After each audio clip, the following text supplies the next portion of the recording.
when my son, Daniel, informed me I would not be welcome at his house for the festive winter gathering, I smiled, got in my truck, and made one immediate call. By the new year, their mortgage payments were permanently canceled. That was merely the beginning of my plan. Justice must be restored, and arrogance rigorously punished. I was hoping to make my famous turkey this year, I said, settling deeper into Daniel's leather couch, the one with the sage stuffing that Elena, my late wife, used to love. The words hung heavily in the warm air, mixing with the scent of Serafina's expensive vanilla candles. Daniel shifted beside me, his shoulders pulling inward, as if he was bracing for an impact. "Dad, unfortunately, you won't be welcome here for Christmas," he muttered. The words hit me like a physical blow. I blinked, certain I had misheard him. "What do you mean? Why wouldn't I be welcome?" I asked. Daniel couldn't meet my eyes, his gaze fixed determinately on the marble coffee table, the one I had helped him select last spring, when Serafina decided their old furniture wasn't sufficiently sophisticated. "Serafina's parents are arriving, and they'd prefer if you weren't here." My hands instantly went cold at the phrase. "They'd prefer. It's just easier this way, Dad. You know how our family is about traditions. They have their own specific way of doing things," he insisted, his voice shrinking inside himself. I surveyed the living room, the silk curtains I'd paid for when Serafina complained about intrusive neighbors, the hardwood floors that had come from my second mortgage, the crown molding detailing that had completely maxed out my credit card. Every visible inch of this opulent house bore my fingerprints, my unrelenting financial sacrifice, and my steadfast love for my son. "Their own way," I repeated slowly. "And what exact way is that, Daniel?" He flinched. "Dad, please don't make this any harder than it has to be." Through the kitchen archway, I could clearly see Serafina's new professional-grade KitchenAid mixer, the one she'd insisted was essential for her short holiday baking phase. $2,000 of my money sat there, probably used only twice since October. Where, then, will I spend Christmas? The question came out quieter than I had intended. Daniel's face instantly crumbled. "Maybe you could, I don't know, maybe visit Aunt Rosa, or we could easily do something the weekend after." The weekend after. As though Christmas could be arbitrarily rescheduled for convenience. I stood up, my knees protesting 8 years of carrying this financial and emotional burden alone. "I see," I said. "Dad." "Wait," he called. But I was already moving toward the door. I passed the family photos where my face grew smaller and more distant in each subsequent frame. My hand found the doorknob, solid and cold under my palm. "Son," I said without turning around. "Tell Isabella's parents I said Feliz Navidad." The December air hit my face like a slap as I walked toward my truck. Behind me, I heard Daniel call my name once, then the soft, final click of the door closing. Absolute. I sat in the driver's seat, engine off, watching the Christmas lights twinkle in the windows of houses I'd never be welcome in. My phone buzzed, but I didn't answer. Instead, I turned the key and drove into the darkness, leaving the warm glow of the house I bought, but would never truly belong in. I stopped at the red light on 29th and Grand. The numbers started rolling through my head like a broken slot machine. $2,800 every month for 5 years. $140,000. More money than Elena and I had saved for our entire modest retirement. Gone. Just gone. That total didn't even count the down payment, drawn from refinancing my house, Elena's and mine. The loan officer had looked at me with pity. "Mr. Flores, are you sure about this? You're putting a lot at risk for someone else's investment." Someone else's investment. It didn't count the money for the second mortgage I took when Daniel lost his job 2 years ago, which he promised was just temporary, Dad. My desperation was worth nothing to them. As it turned out, I pulled into my cracked driveway, another symbol of the repair I couldn't afford because every spare dollar disappeared into their perfect suburban fantasy. My phone rang, Serafina's name flashing on the screen. Perfect timing. I answered on the fourth ring, letting her wait. "Dennis," she said, her voice dripping with false sweetness. "I heard about the little misunderstanding with Michael. I don't think there's any misunderstanding, Isabella." You made your position quite clear. Look, I know this seems harsh, but you have to understand my parents' perspective. They expect a certain atmosphere during the holidays. A certain atmosphere? I repeated. And what atmosphere is that? Well, they're simply not used to your kind of cooking. All that spicy Mexican food and loud music, she said. And frankly, Dennis, they're educated people. They expect conversations about current events, literature, art, you know. 8 years of biting my tongue finally ended. My kind of cooking? I asked, you mean the food you ate every Sunday for 3 years when money was tight? The tamales you said reminded you of your grandmother. That was different. We were appreciative then, but now with my parents. Now with your parents, I finished for her. You can't have the Mexican peasant embarrassing you at your fancy dinner table. Don't be dramatic, Dennis. This isn't about race. It's about class, she snapped. My father graduated summa cum laude from Washington State. My mother speaks 4 languages. They summer in the Hamptons. What exactly would you contribute to dinner conversation? Stories about laying tile. Money isn't everything, Dennis. Breeding matters. Education matters, she insisted. And frankly, Maria understood her place better than you understand yours. The line went dead silent. What did you say about my wife? I'm just saying she knew how to blend in better. She didn't make waves. She understood that some spaces weren't meant for her. Maria had more class in her little finger than your entire bloodline will ever possess. Oh, please. She was a house cleaner who got lucky. At least she had the good sense to stay quiet about it. Isabella, my voice dropped to a sound I didn't recognize. I want you to listen very carefully. This conversation is over. We're done pretending to be family. You can't just... We're done, I repeated and ended the call. I walked to my desk and pulled out the manila folder filled with 5 years of bank statements and mortgage papers. Time to stop the bleeding. The paper trail detailed $143,400, not counting the down payment, the new roof, or the landscaping. It was a paper trail of my own stupidity. I called my bank. I recited the numbers to the professional customer service agent. I see the transfer you're referring to, Mr. Flores. $2,800 monthly? How long have you been making this transfer? 5 years. I said, the words tasting bitter. And you want to cancel it, effective immediately. Effective immediately. I confirmed. Done. The transfer has been canceled. No, I said, surprising myself with how good the word felt. That's everything. I gathered the bank statements, struck a match, and watched 5 years of martyrdom turn to ash in my fireplace. I poured a glass of the good whiskey, the bottle I'd been saving for a special occasion. Merry Christmas to me, I said and meant it. The next morning, the freedom tasted better than the expensive Colombian blend coffee I'd finally allowed myself to buy.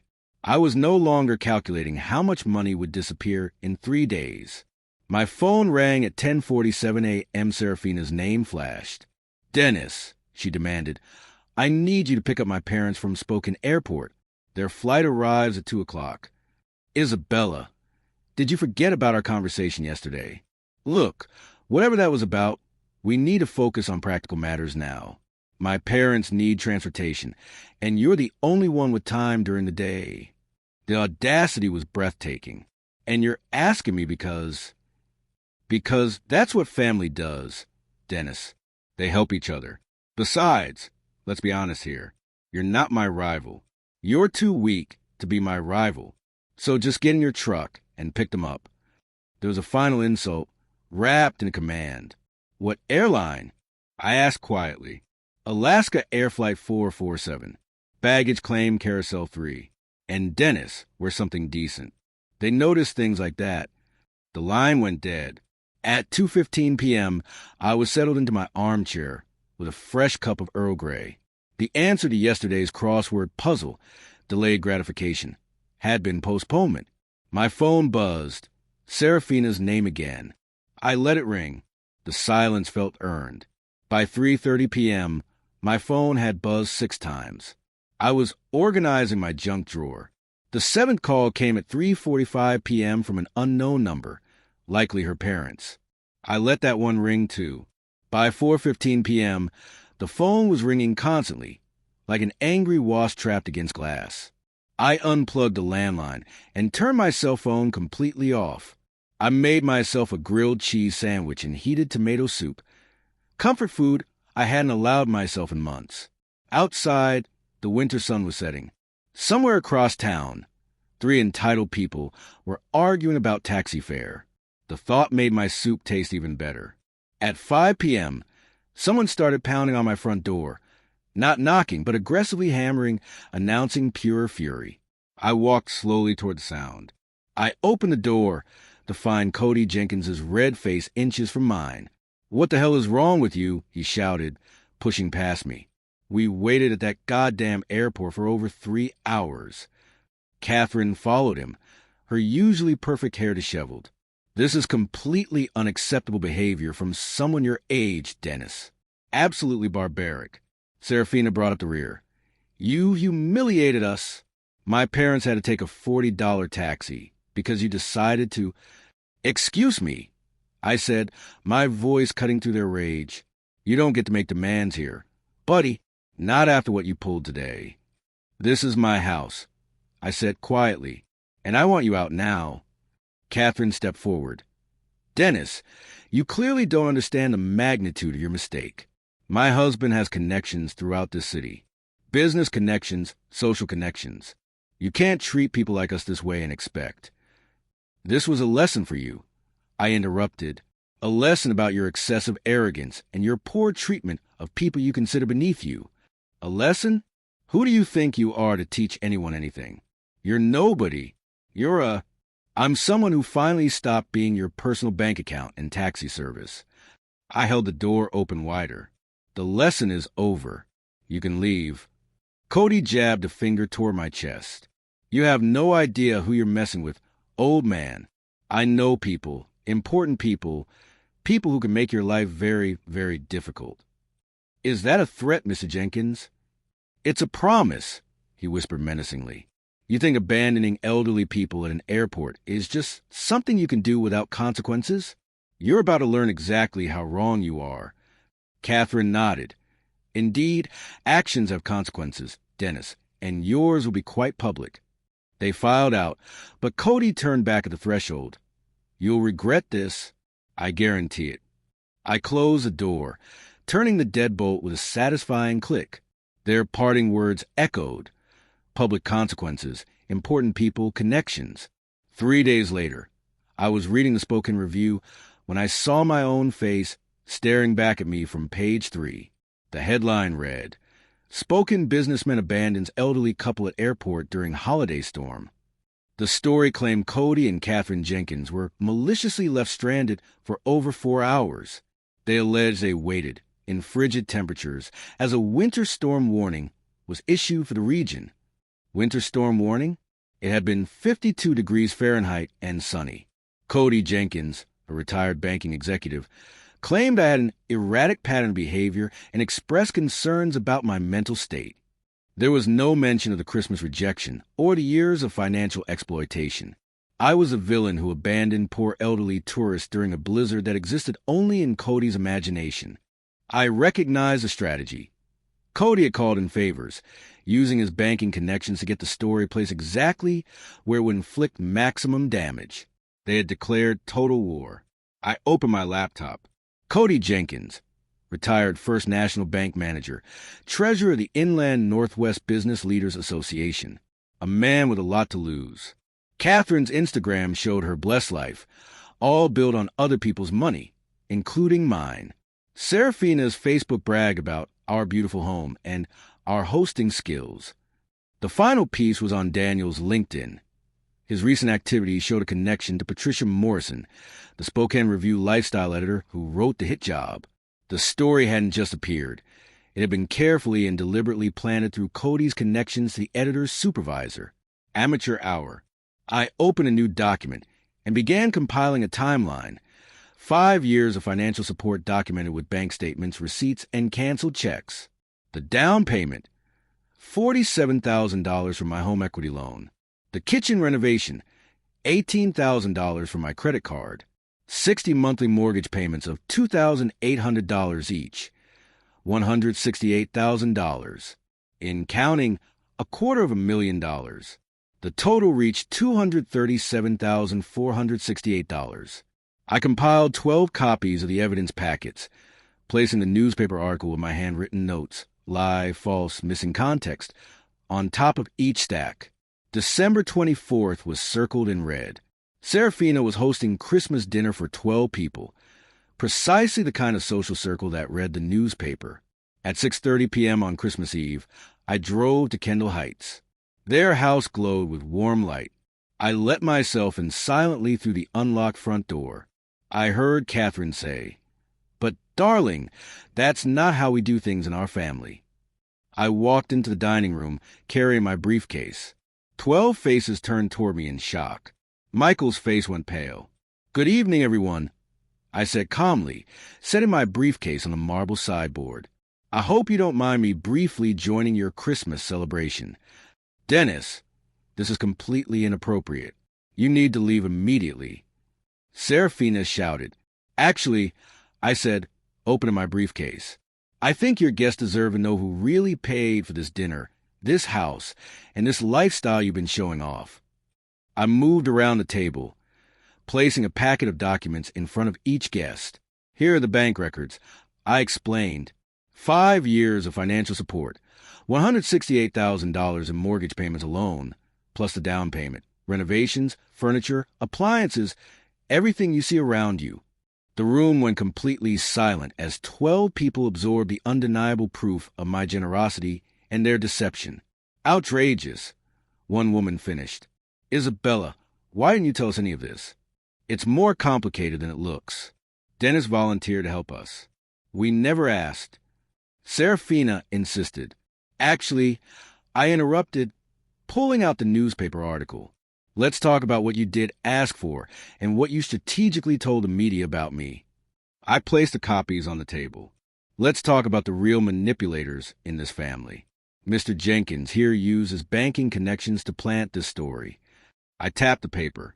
"Notice how I'm portrayed as unstable and dangerous, abandoning poor elderly people in freezing weather. The weather was 52 degrees and sunny," I clarified, "and they weren't stranded tourists. They were Isabella's parents coming to the Christmas dinner I'd been banned from attending because I wasn't good enough for their company." I pulled out my phone and displayed screenshots of Serafina's social media posts. "You never said what, Catherine? That I was too low-class for your parents? That my Mexican food and working-class conversation would embarrass you? This man has serious mental health issues. The stress of aging. Financial problems." Cody blustered.